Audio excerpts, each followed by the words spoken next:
Breaking the cycle to step forward. Authentic conversations from lived experience and a professional perspective in overcoming abuse with Chris and Beverley Ann. Hi everyone, and welcome to Breaking the Cycle to Step Forward podcast with myself, Chris Tuck, and my lovely co-host, Beverley Ann. Hello. So we are podcast number 57, and this one is called What is Banter? So what does that even bring up for you, Bev? Oh, I'm always saying, so we hear many times when people make a joke and they say, oh, it's only banter, it's bants, it was a joke. And I always think that that's a bit of an excuse, because banter is part of a relationship, sometimes between certain people, but it needs to be agreed. So you could say something just bantering with me, or in the old-fashioned term, maybe taking the mickey, maybe having a bit of a joke. But if I don't see it that way and it doesn't make me laugh or it makes me feel horrible, then actually it's not a joke. It's only a joke when two people laugh. Yeah. And I think it's a bit of an excuse, personally. It's used too often. Oh, it was only a bit of banter. Stop being so dramatic. Stop being so emotional. Don't be so touchy. And it's used to diminish people. Even if it's not the intention by the person doing it, it can be diminishing of the person who feels hurt by it or even triggered by it. So we were coming at this from a point of view of misinformation, disinformation, banter. What does it look like? Whose eyes are we looking through? How are we perceiving it? Whose shoes are we walking in? So you've explained it quite clearly, I think, by saying that if two people have got a good relationship going on and there is like an agreed sort of sense of humour, banter, or even a group of people where there is often dark humour used in some jobs, because, you know, it's to keep everybody like sane if they see horrific things, for example. But they call it like black humour or dark humour, don't they? They use those kind of phrases. And as long as everybody in that relationship, as you put it, sees it the same way, then I personally can't see anything wrong with that. However, it's when that, as you said, one person or two people or more are offended by something that it becomes not banter. So when is it banter and when is it not? That's the question. And we would love people to add in the comments listening to this, because we do also get people saying, well, it is only a joke, get a sense of humour. And sometimes I hear things and I find them offensive, but also some things I laugh at, and I know for a fact that other people wouldn't laugh at it, but I've personally found it funny in that moment. And I don't share with everybody that I found something funny, because I know that something that I might have found funny, for me, it's tickled me for some reason. I know that another person wouldn't particularly find it funny. So who gets to say what is banter, what is misinformation, and what is disinformation? Well, the other side of it as well is that language changes and we all change. Society changes. It's forever moving. So let's be honest, there are some things that I've probably laughed at in the past that I wouldn't necessarily, with, you know, I'm a person that evolved in a different way. There's some things now that when I laughed initially, you know, I was seeing it through my eyes, but now other people have brought things to my attention. Yes. I thought, oh, actually, yeah, that's not funny. I take that on board. Do you see what I mean? Yeah. But I'd like to think that I haven't been derogatory of someone or said, oh, don't be so, you know. I haven't been dismissive, like, oh, don't be over dramatic. I mean, that really, or stop being, you know, misery guts, you know. Because that's the bit that I really do stand by. And And the other thing as well is, we've seen quite a bit of this in the paper, and we won't go to any names because I don't want to get involved in anything. I think, but when you say about who gets to, choose, choose, decide. I think, in the paper, there's some quite prevalent examples of what is considered banter by someone, but has not been considered banter by quite a few people. And it's been allowed to go on for a long time. But even working colleagues have been unable, or feel that they've been unable to say something, or if they have, it's not gone high enough. So somebody has made that decision. Oh, okay, a few people have come forward and said that they don't like what's being said in the workplace, and nothing's been acted on that. And I find that really bad. And I will also say there are some very talented comedians who I've stopped watching because some of their jokes I don't find funny, and I find them offensive, and I've stopped watching them completely. And I don't find it humorous. I don't find it banter. And I do think what that leads to is disinformation. And I'll be very upfront, when that comes to regards abuse, when that comes to regards rape, there are some subjects that cannot be included and shouldn't be. Yeah, I book. mean, obviously, I do agree with you about certain things. When I've watched comedians that I've found hilarious in the past, for example, and then they talk about paedophiles or rape or whatever, and my brain just goes, no, how and why do you even find that funny? I don't understand. But there are many people that think, well, it's not true, so therefore anything's up for discussion and everything's up for laughing and joking about. But it really all depends. I believe it's whose shoes are you walking in and whose eyes are you seeing it through. Because just because I do find something funny, the person next to me, because of their experiences, probably won't. And like you said, part of growing and evolving is if you do find something funny and then someone explains actually why it's not funny. So we could do that from a rape and sexual assault point of view, a paedophile point of view. We could explain why it's not funny.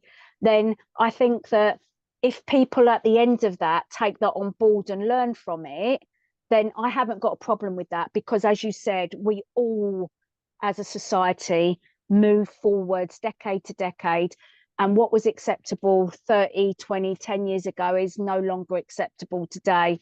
And going on 5 and 10 years, probably stuff that we still talk about and laugh about today won't be acceptable in the future. So I think as long as we sort of learn from it, and I think if we also apologize, if we genuinely find out that someone has been offended by something we say, then I think, that there should be second chances given to people if there's a genuine mistake being made by what someone has said. Absolutely. And you've got a great way of saying misinformation and disinformation. And I remember, some time ago now, somebody making a joke, and it was, a bit of banter, just a bit of banter, a bit light-hearted joke, and they made a comment about sexual abuse.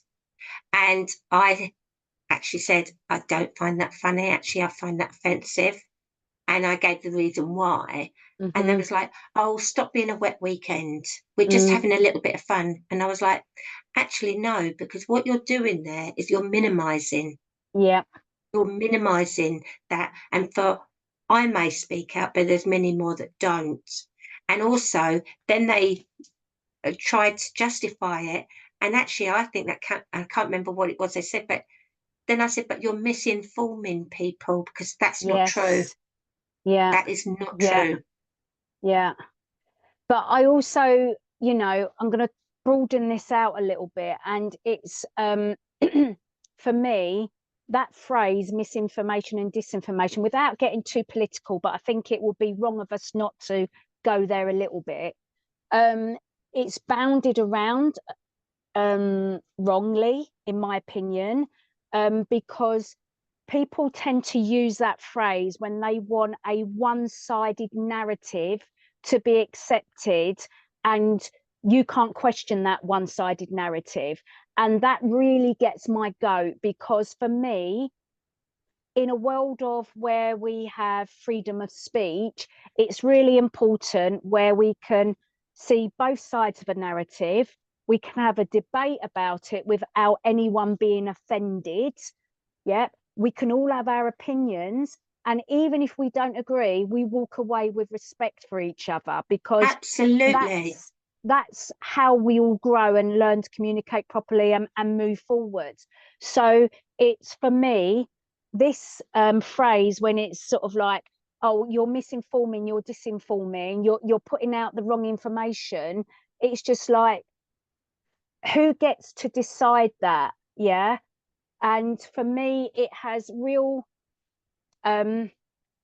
consequences on everything that is real and everything that is tangible if we don't allow, as I said, both sides of the conversation, debate, and moving forwards on a consensus. I think that is just, it's just freedom of speech, and it's just how a democracy works, in my opinion.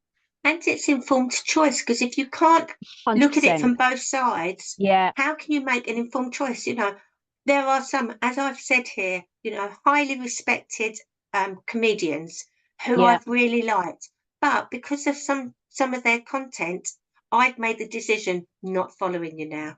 yeah, That's my choice. That doesn't mean to yeah. say that I'm putting them down or anything.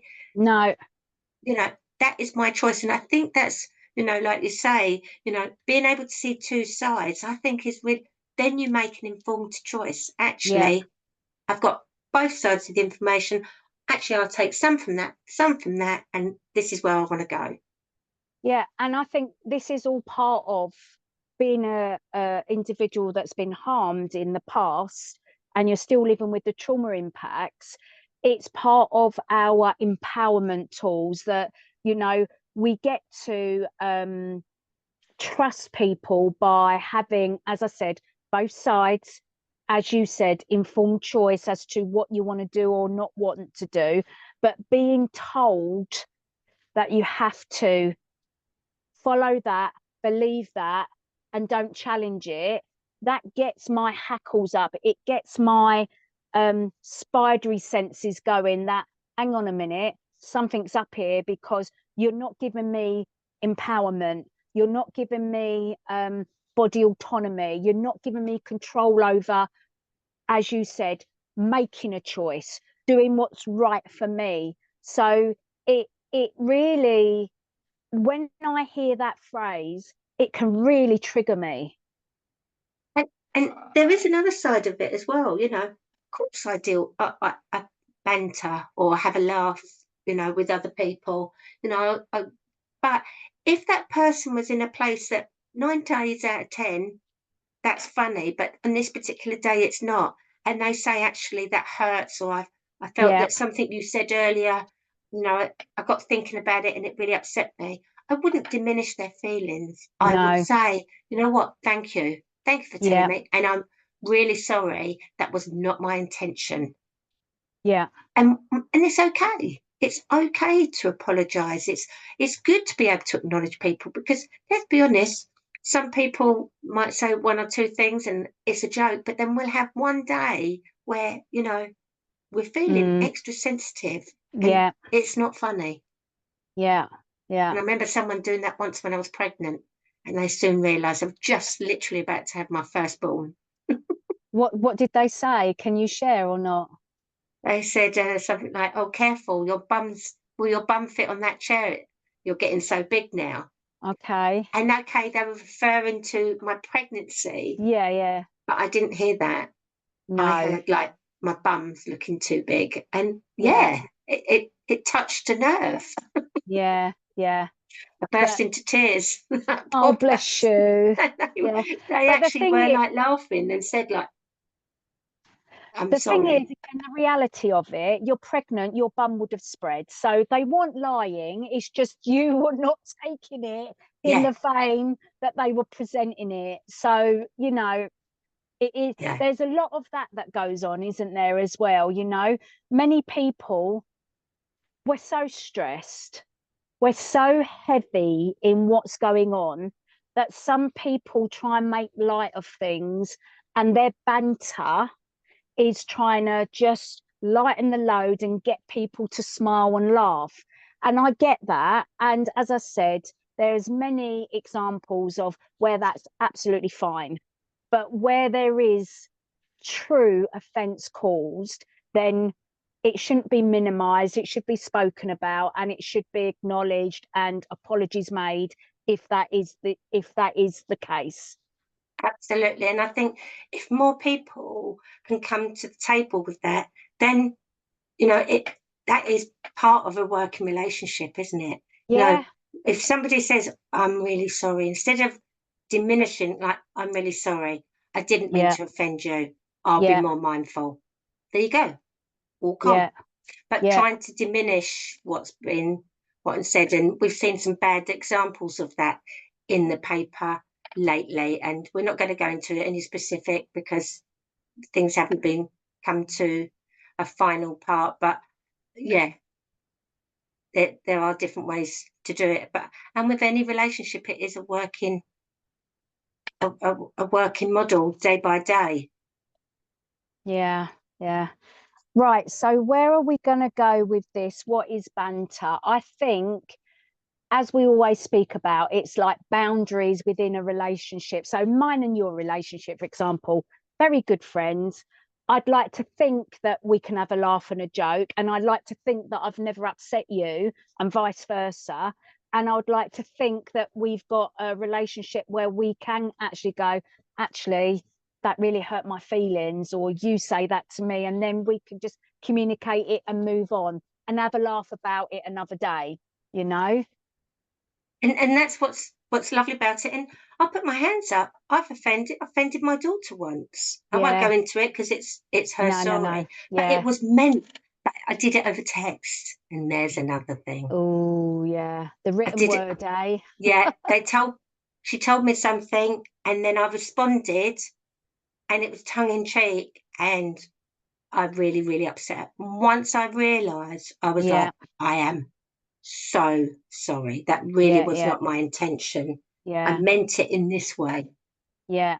Yeah. Yeah. So I'd be interested, anyone listening to this, really want to, what are your thoughts? Mm-hmm. Email us or add to the comments, because this is important. This is part of, we want to hear your thoughts on banter and what it means to you. And is that an important part of what you do? Because I think sometimes banter's used as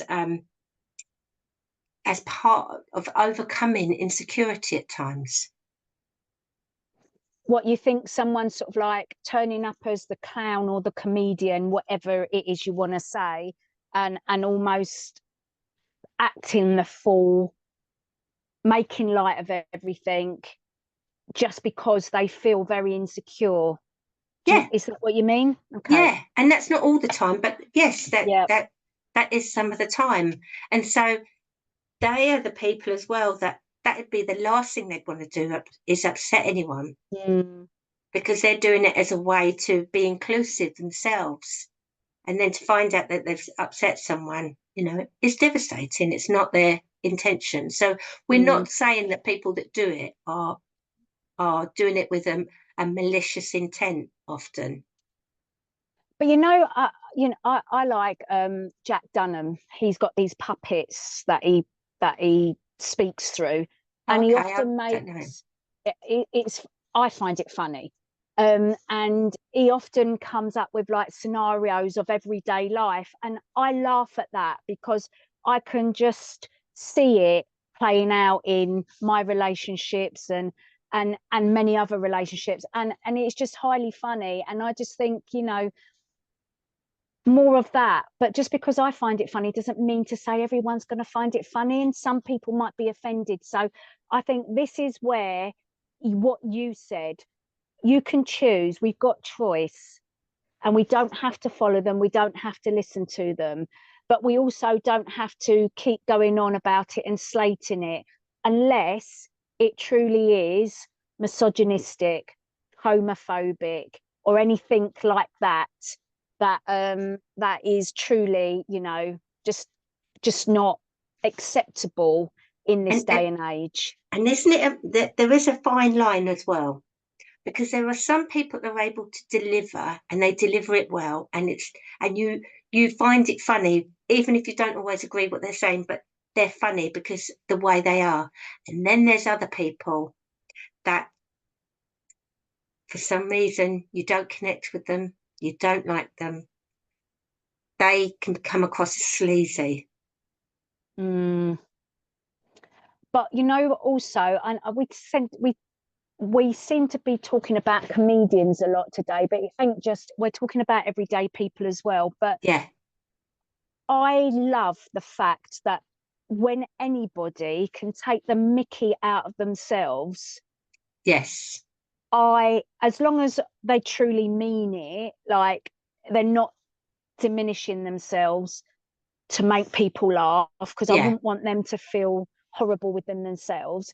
But I even take the mick out of myself in some of the classes I teach. I go, oh my God, menopausal moment, brain fog. This is not your fault. This is your hand. And then we joke and we laugh. Yeah. But if I overheard someone go, she's really losing her marbles, she's really this, she's really that, I would not be offended, but I'd be very concerned if that's what they were thinking behind my back. And that is when it would start worrying me. Yeah. But I actually go, oh my God, menopausal moment, da da da da da, and then everyone else laughs. So I quite like that kind of banter where people are able to take the mickey out of themselves. Yeah, I do. And there's quite a few different people. I think that takes the courage as well to be able to do that. But isn't it interesting? And you said it so clearly. It's okay to take the mickey out of myself. Yeah. But how would I feel if I had someone doing the same? But isn't it funny? And it is about, it goes back to boundaries all the time, about what we feel is right. Because if we're doing it about ourselves, are we not encouraging others to take a mickey out of us? Yeah, never thought about it that way before. Yeah. Because it's the example we're setting. It is, but we all do it. We do. And that's why it's important. That's why we wanted to have this, because that's not, it comes from a different place wherever you're standing. Yeah, yeah. And there is no carte blanche all right, and there's no carte blanche all wrong. So in conclusion, what would we say from this podcast? What would you say? I would say if you're the person that's doing the bantering and somebody has shared with you that they're offended or they're upset by it, acknowledge them.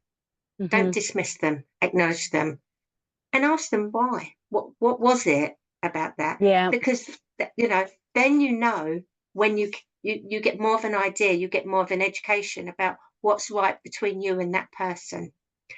If several people are telling you it's not funny, then you know what? Yeah. Read the room. It's not funny. Yeah, it's not funny. Yeah, it's not funny. Absolutely. And they don't all have to be in the room at the same time either. No, no. But this is where we've had stories of WhatsApp groups, haven't we, where there be a certain circle of people, they've had their banter, those WhatsApp groups have been made public, and people have literally been horrified at the banter and said, right, actually it's not acceptable, some of this banter. But it also needs people within a circle where there's banter going on. You know what the outside world looks like. You know what's acceptable and what's not. So it needs people within these inner circles to actually go, you know what, that banter might have been all right back when, or it might never have been all right, I don't know, but it ain't all right now, and we need to change that. So there needs to be challenges to some of this banter that goes on, and we've all got a responsibility to do that. You know, when it comes to bullying, I'm always saying we need to be an upstander and not a bystander, because then we're complicit in it. So it's And that's really, where, yeah, you know, you brought in the word bullying. That's when yeah, it, once it starts tipping over and we consider yeah, it bullying, that's yeah, it's gone not too far. acceptable. No, It's, totally if not somebody acceptable. feels that they're being bullied, Yeah, then, you know, that is not banter. yeah, yeah, That's yeah. an absolute not banter. And I just think it's really important to bring it back to our sector, our area of work, where it's many of us have been harmed, our trust has been broken, we might not have boundaries in place, and some of us, because of all of that, will literally let some people walk all over us, call us what they want, do what they want, and causing us further harm because we don't know how to actually go, no, that's not all right. No, you can't say that to me. No, you can't do that to me, because you've just been literally so beaten down, mentally, physically, financially, whatever the circumstances are. And you just don't have maybe the willpower, the skills, the knowledge, the experience to stick up for yourself. So that is where there are many organizations out there that can actually help you understand what's going on for you and get you help and support and move you forwards. Absolutely. And, you know, what came to mind when I was listening to you there is that's really reflective of somebody who doesn't feel that they have a voice. Yeah. You Yeah. know, spoken at before, they've not been heard, they haven't got a voice. We've all been there. And Yeah, so we anyone have. listening, if you're listening at the moment and you're in a situation and you haven't been heard, you know, regardless of what it is, then you know what, really think about, even write it down, what it is you have to say, and find someone. And I know that when I've got into that position, I isolate a little bit and I really check in with myself. Hold on a minute, what's going on here? How are you feeling? Could you be looking at it from a different point of view? And I get it, and it's like, no, this is valid to me. And sometimes I've been able to say it calmly, sometimes I haven't. Sometimes one little thing, and I have gone, right, enough. Mm-hmm. I've been your butt Yeah. with a joke for long enough. Yeah. Enough now. Yeah. That's it.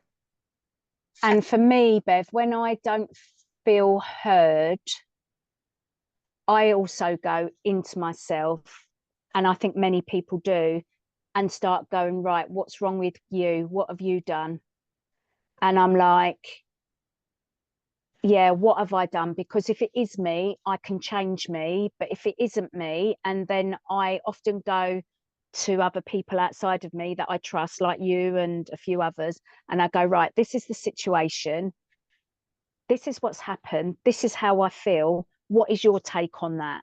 I like to almost hear what everyone, not everyone, but the trusted people in my life, what their take is on it. Because if it is me being oversensitive or whatever, then I can change that. But if it isn't me and it's outside of my control and it's something that does affect me, I mentally and physically, then you, me, anyone else out there, we have the choice to walk away. We might not want to do that, but we do have the choice to walk away to protect ourselves. And my last thought on this is one thing I always say: if it feels wrong, it's wrong for you. So I Yeah, had that's something true. not long ago where somebody made a comment, and it was, but I reacted to it. It was a real trigger, and I Mm-hmm. couldn't say anything at that time. And I reflected on it for the night. And then when I went back, I said to that person, look, can we have a conversation? you said this yesterday. I fully appreciate you didn't say it with any malice. You were saying it as a joke. However, for me, it really touched a sore spot for me. Yeah. It did actually upset me. And they were able to say, I really didn't mean it like that. And I said, I appreciate I'm coming back to speak to you because it's important to me. And so we can move forward to it. And I want to be able to put a line under it. I've spoken, you've acknowledged, let's move on. And we did. And that was great. We can't always do that. But I will say, if it feels wrong, it's wrong for you. Yeah. And if you can find your voice and speak up and you still are getting the same kind of treatment back, or not being acknowledged or being minimized, oh, don't be silly, then you also have the choice to walk away. Yeah, even absolutely. if that really doesn't sit well with you. Yeah. And don't forget, if it's going on too long and it's bullying, again, report that. Yeah. Especially in a workplace. But if it's personal, you can still acknowledge it and get it and be heard. Well, thank you for that, Chris. It is quite emotive. I thought it was going to be an easy subject, but I can really feel it in my stomach. Yeah. Obviously, we were trying to be very sensitive without mentioning any names or situations, but I think that people listening to this can identify with what we're saying, and they've all been in a situation similar to where we've been, and they will be in the future. We will be in the future. It's just, how do we handle it? And the fact that this misinformation, disinformation phrase is bounded around just to silence you and shut you down, rather than allowing you to know, I want to hear A, I want to hear B, and everything in the middle up to Z, and then I want to make a decision that is suitable for me.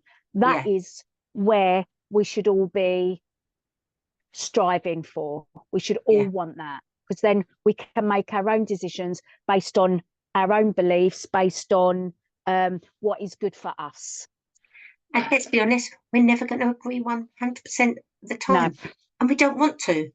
No. We're not robots, we're human beings. Perfectly said. So, thank you very much, everyone. We'd love to hear your thoughts. If you email us on BreakingTheCycleToStepForward@gmail.com. You can also add in your comments, and we'd love to hear from you. And it's time to say goodbye, Chris. It is indeed. So lovely to have you here today. Bye, everyone. Bye-bye. Bye for now.